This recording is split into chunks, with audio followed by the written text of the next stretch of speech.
Do you hit the ball good on the range, yet your game falls apart on the course?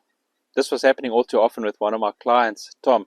He had the tools to play good golf, he had a technically sound swing and a decent short game, but something was stopping him from posting scores that matched his ability. Between the range and the first tee, there was a shift in his mindset. Now I took note that he would play well in a late afternoon 9-hole game on his own, yet his game would fall apart when he played 18 with his mates.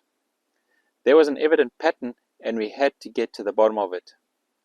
Now there can be many reasons why a golfer can hit the ball well on the range yet struggle on the course. But the issue that Tom had, and one many of you may recognize, was that he was playing for an invisible gallery, an imaginary crowd of critics in his head.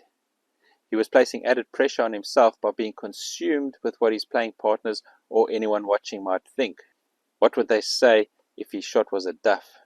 Would they talk about it over drinks later in the clubhouse? Would they hold him in high regard if he bombed this drive down the fairway? Tom became way too consumed with what others may think.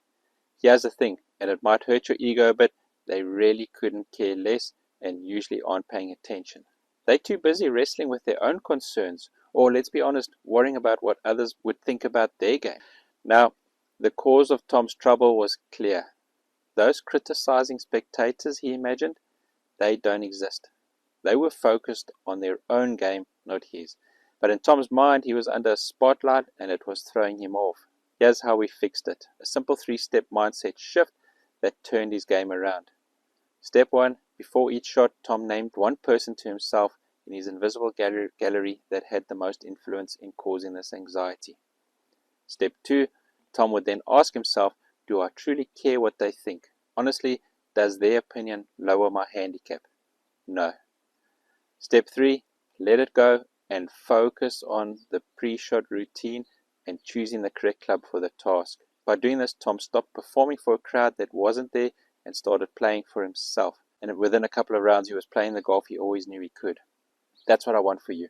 If you're ready to level up your game, stop playing for people who aren't watching. They're too caught up in their own games to care about yours. Next time you feel that pressure on the course, try this. Step 1. Name someone in your invisible gallery. Step 2. Ask, do I care what they think? Chances are you don't. Step 3. Focus on your next shot and what's needed to achieve a good result.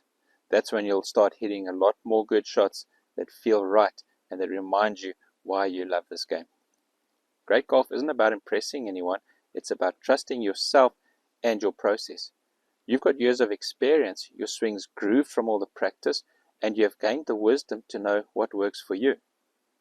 Here's what I would like you to do in your next round. Use these 3 steps. Name the person, question their importance, and zero in on your shot. Commit to the pre-shot routine and pick the right club for the shot at hand. That's how you start to play better than you ever imagined. If you enjoyed this bite-sized golf instruction, I've actually written a book with over 165 short, sweet tips, just bite-sized golf instruction. When I started coaching, one of my favorite books was the Harvey Penick Green Book, Red Book, and Black Book. Just short, sweet tips, but had a massive impact. It just made so much sense. And over my 25 years of coaching, I've made notes of it and I've written it down and I've put it into a book. And it's available as a download. It's an ebook at the moment. And I'll put the link in the description below. It's all about me wanting to help you to play golf better than you imagine, doing as much as I can for you to achieve that. Thank you for watching.